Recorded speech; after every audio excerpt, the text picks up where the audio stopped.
Hola, mi nombre es Francisco Salazar Sperber, investigador del Instituto de Investigaciones Agropecuarias del Centro Regional Ramehuey, ubicado en Osorno. Y hoy día les voy a hablar acerca del manejo de purines de lechería. En específico, acerca del uso de purines en suelos agrícolas. Voy a dar una pequeña introducción acerca de las ventajas y desventajas del uso de estos materiales, de la caracterización y análisis de los purines, de qué es lo que hay que considerar ahí, del uso y manejo de purines en praderas y cultivos, acerca algo de equipos de aplicación y finalmente sobre el plan de manejo de purines de lechería. Entonces, vamos a hablar acerca del uso de purines de lechería en suelos agrícolas. El uso de purines significa muchos aspectos positivos, pero sin embargo también hay aspectos negativos. Dentro de los aspectos positivos tenemos la gran contribución que tienen los purines de macro y micronutrientes. Si bien las concentraciones en general son bajas, expresados por 1000 litros de purines o por tonelada, la cantidad de purines que se producen en un predio son bastante altas y esto significa que una parte importante de los nutrientes que el animal ingesta son excretados en las fecas y orinas y que pueden ser reciclados y reutilizados en el predio. También son un aporte de materia orgánica y por lo tanto de carbono al suelo. Permiten reducir el uso de fertilizantes si son bien manejados y son considerados dentro del aporte o del plan que uno tenga de manejo del predio, permitirían reducir el costo de fertilizantes al considerar los nutrientes que están contenidos acá. Y también hay aspectos físicos que se mejoran, por ejemplo, la textura del suelo, la retención de humedad y una serie de otros producto de la aplicación de purines en años sucesivos. Sin embargo, si se hace un mal manejo o uso de los purines, podemos tener un potencial de contaminación de agua, de suelo o de aire, y con esto conflictos ambientales asociados. Podemos tener un alto costo de aplicación si son purines muy diluidos y los manejamos con equipos inadecuados. Y también puede haber una dispersión de patógenos en predios que tengan problemas de sanidad de sus rebaños y se podría estar distribuyendo a través de esta forma los patógenos en las praderas o donde se estén utilizando. Y es un aspecto que hay que considerar. Para un buen muestreo o para una buena caracterización de los purines es importante un buen muestreo y posterior análisis para en laboratorios que tengan acreditado este tipo de análisis. Tenemos que pensar que vamos a muestrear un gran volumen, en este caso se ejemplifica acá a través de un pozo de 3 millones de litros, pero podría ser un pozo de 1 millón de litros y ustedes tienen que considerar que de eso solamente nosotros vamos a colectar en un envase de 1 litro, 3/4 de litro, o sea, 750 centímetros cúbicos para análisis de laboratorio, que es suficiente porque finalmente, dependiendo del tipo de análisis, el laboratorio va a utilizar entre 1 y 10 gramos. Entonces, estamos utilizando, de nuevo, entre 1 y 10 gramos para caracterizar un pozo de 3 millones de litros o de 1 millón de litros. Si se fijan, la proporción es totalmente alta o baja, perdón, y por lo tanto lo que se puede hacer acá es muy importante poder tener un buen mezclado, una buena agitación del purín previo a la colecta y hacer un buen muestreo colectando por lo menos de 4 puntos cardinales, del norte, sur, este y oeste, tomando a lo menos 3 litros de purines en cada uno de estos puntos en un balde y desde ahí sacar la submuestra que nosotros vamos a enviar al laboratorio. Otro aspecto importante del punto de vista de los purines, y sobre todo cuando hacemos separación, es que en la parte sólida van a estar contenidos algunos nutrientes y en la parte líquida otros. En el caso de los sólidos totales, que son todo lo que es materia seca, obviamente van a estar en la parte más sólida, en la parte de las fecas, y en la parte asociada a la orina normalmente está el potasio y el sodio, y en el caso de las fecas o de la parte más sólida está todo lo que es el fósforo. Y por lo tanto, cualquier manejo que nosotros hagamos para separar los purines, tenemos que considerar esto, y si vamos a hacerlo, vamos a tener que caracterizar en forma independiente la fracción líquida de la sólida. Pero en general en Chile se utilizan los purines en forma cruda, mezclados, digamos, sin hacer un tipo de separación. Otro tema o aspecto importante es que los purines actúan como un fertilizante de liberación lenta, donde parte del nitrógeno, en este caso entre un 30 o 40%, entre un 40 a 50% del fósforo y entre un 90 a 100% del potasio se encuentran disponibles al momento de la aplicación. Y por lo tanto son equivalentes a los fertilizantes inorgánicos que estamos aplicando. Y esto quiere decir que son tan eficientes como lo que se está aplicando con un fertilizante inorgánico, o tan ineficientes si no se están manejando adecuadamente y tenemos pérdidas altas. Entonces es un aspecto a considerar. Están los nutrientes totales y por otro lado los nutrientes disponibles contenidos en el fluido. Aquí les muestro una valoración agronómica de los purines, que es una caracterización de purines de lecherías, principalmente del sur de Chile,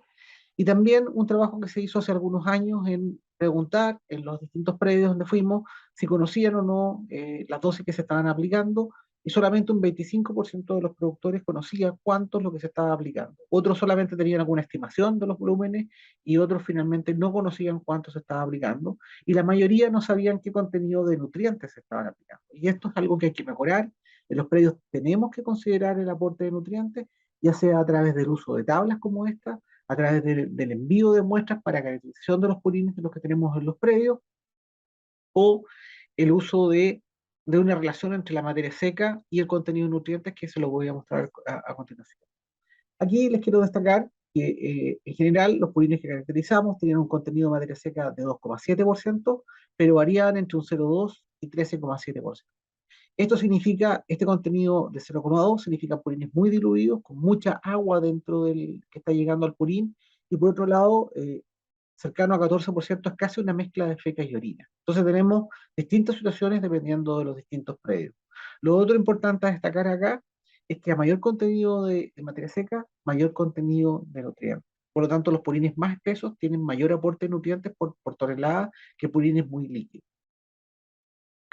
Lo que hemos hecho también a través de los años es poder validar unos kits de análisis rápido de purines. En este caso, lo que les muestro acá es un densímetro que está calibrado para la materia seca del purín, y por lo tanto, si nosotros colectamos una muestra y lo hacemos flotar sobre el purín, lo hacemos girar,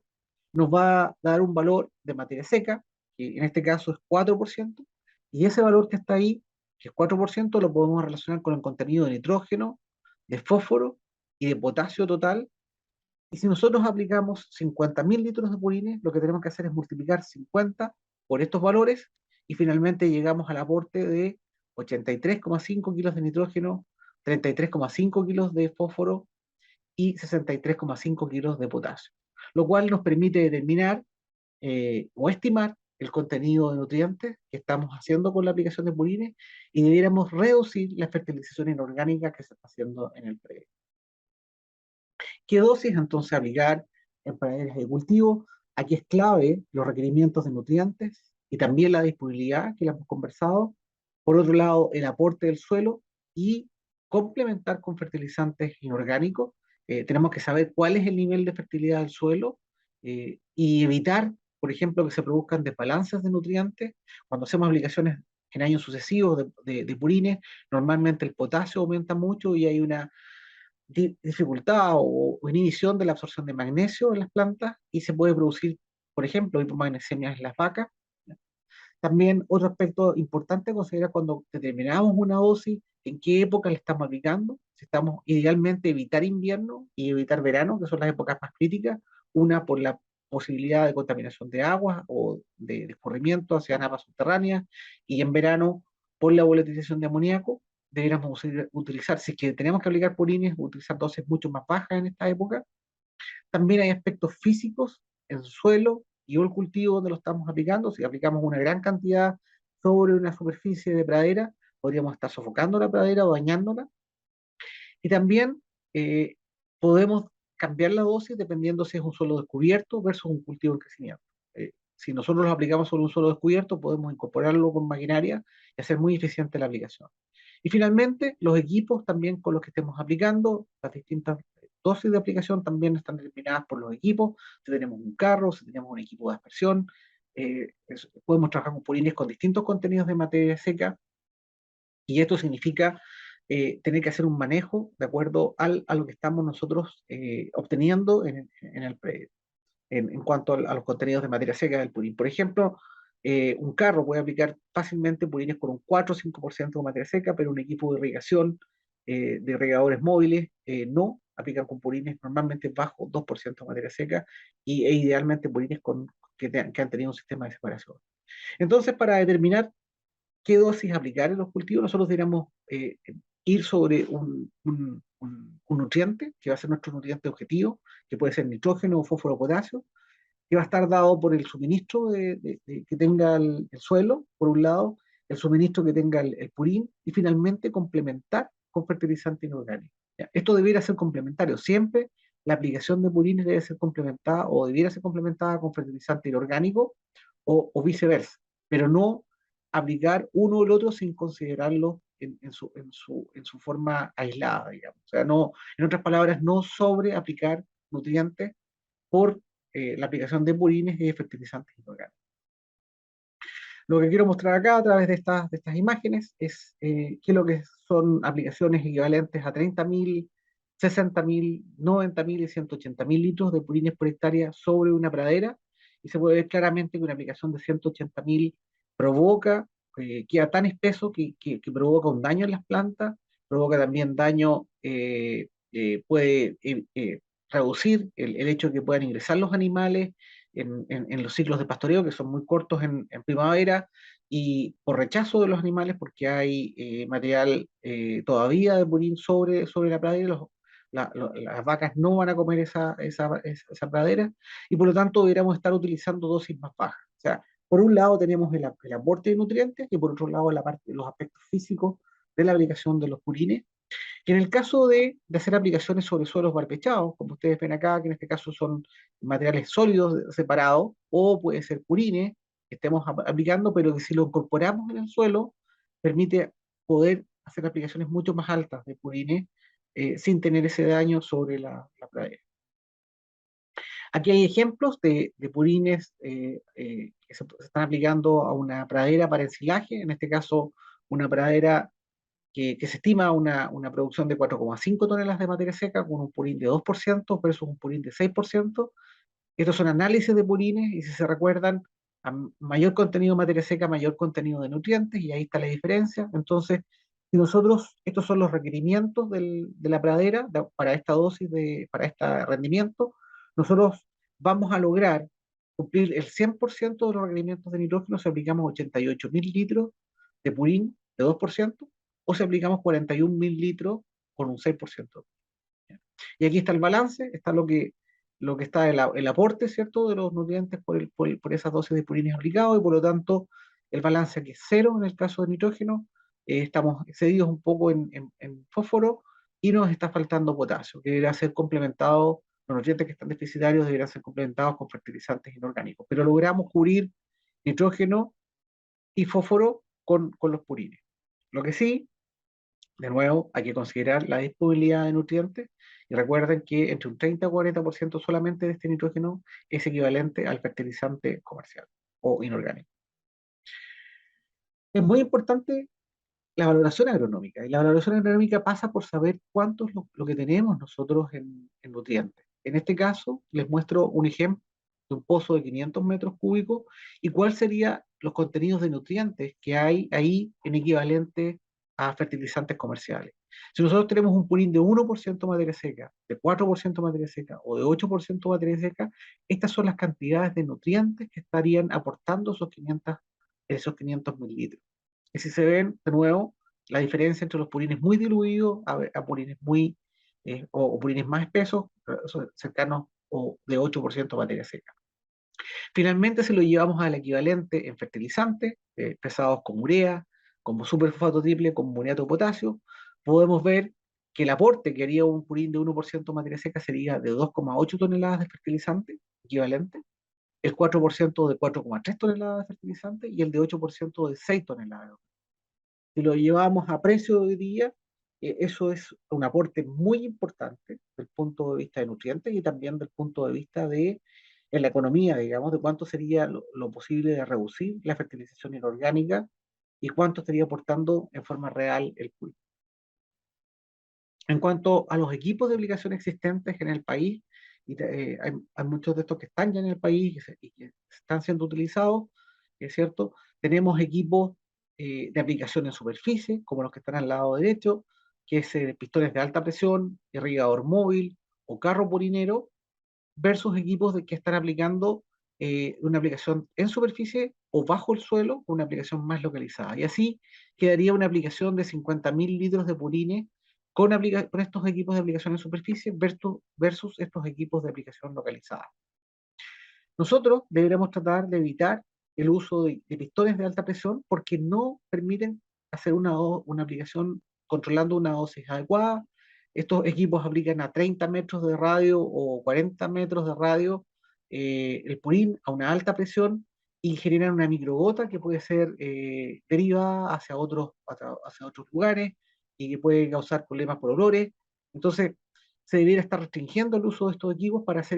utilizar equipos más localizados, como equipos de radiación móvil o carro purinero que está acá, o de aplicación en banda, que son equipos más sofisticados, que están aplicando el purín sobre la superficie del suelo, ¿cierto? O ya finalmente llegar a equipos de inyección al suelo que han sido desarrollados principalmente en Europa para evitar la emisión de olores o también de la reducción de amoníaco,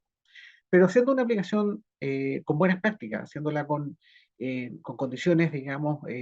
propias o propicias desde el punto de vista climático, podemos reducir en forma eficiente las pérdidas que puedan haber con el uso de cualquiera de estos equipos mencionados,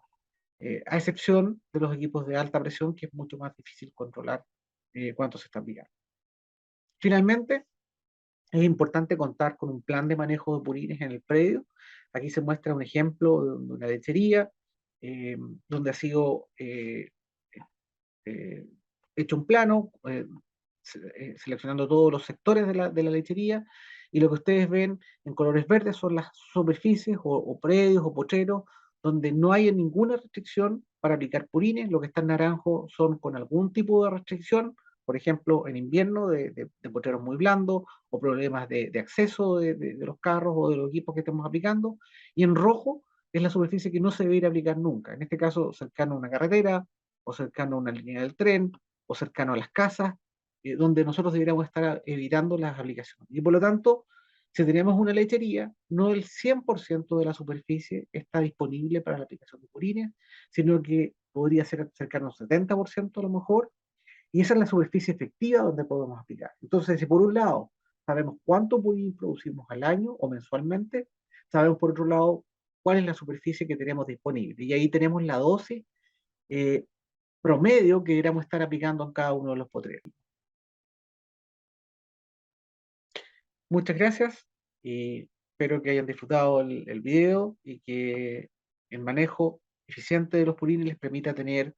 un buen manejo a nivel predial y hacer un buen uso de los nutrientes contenidos en ellos.